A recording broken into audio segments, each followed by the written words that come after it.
Hi friend, welcome back to my channel again. If you have ever wondered how to see every app installed on your Android phone, you are in the right place.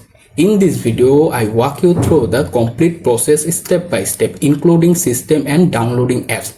Let's get started and make it simple for everyone.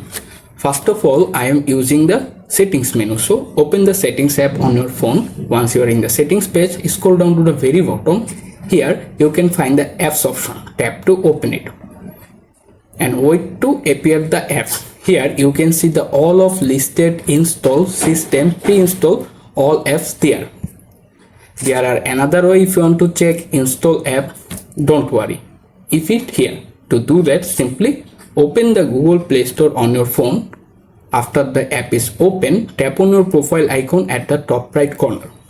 Here, scroll down a little, find the Manage Apps and Device option, click on them.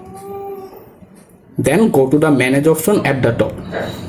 Here, you can click on the This Device option and make sure to select it this device.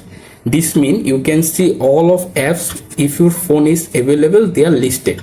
Here you can see the all of install apps listed there.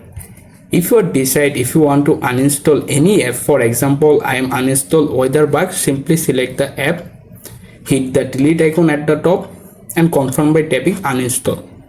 And that's it, how you can see all install apps on your Android phone. That's the complete guide. If this guide helped, consider liking, subscribing and sharing for easy Android tips and helpful tutorials every day.